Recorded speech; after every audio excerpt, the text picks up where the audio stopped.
I found it very interesting. By Yosef HaTzadik, when Rachel's naming her son, so he says, Yosef li ben Acher. This son, in a certain sense, I'm not giving him a name. His name is only that there should be another one. What's that understanding? Every other name, it might be an event which happened, a situation that one of the mothers were going through. An experience, and that's what it's described in the name.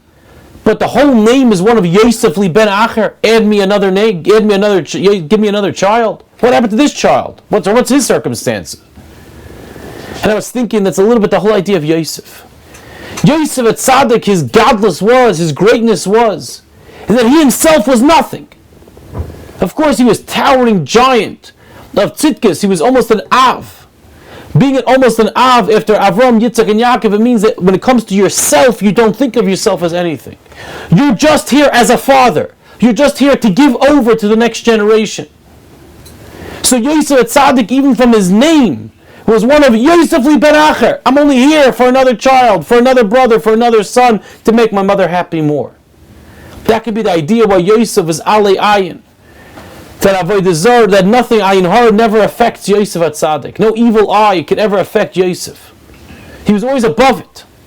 Because an evil eye and ayin hara only affects someone if you believe in it. If you're not a full Baal B'tachin, if you don't believe that Hashem's running this world here, so you think this person's superstition, this person's looking at me in a certain way here, I better watch out, I better do this. So then it affects you, it could hit you in some way, chas v'shalom, God forbid. But Yosef was above it all. He didn't think of himself. He realized that HaKadosh Baruch Hu was in control of everything. I'm just here to help Klal Yisrael. I'm just here for everybody else. I'm taking care of the Yidden and Golos.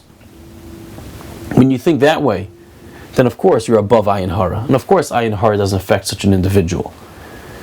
So when Yaakov Avinu saw in Yosef HaTzadik, he saw the continuum as an Av of someone that's selfless, that just looks to what they can do for other people and not thinking of themselves. Let's take this lesson when we look for the Birchas Yaakov, for the brachas that Yaakov Avinu gives in this week's parsha to all the banim, whatever which much our children will be.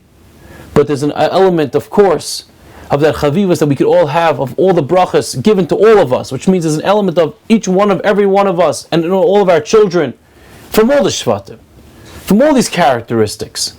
And in this element of Yosef HaTzadik, we daven to HaKadosh Baruch Hu that we should be selfless people. We should not be focusing on ourselves, but rather be Yosef li ben Acher, be alei ayin, be above it all. And that means that Yosef HaTzadik has those powers not to give into taivas, not to give into the Yetzer Hara, because he's able to be a provider for the many, be an oasis of equilibrium and tranquility, even in Gullus. That's Yosef HaTzadik. The more we become selfless in our own lives, thinking only about others and not about ourselves, HaKadosh Baruch Hu will look at us the same way. And when Hashem bench us, not only won't ayin hara affect us, but we'll be people who will constantly think about other people, so HaKadosh Baruch Hu will make sure He'll always be thinking about us.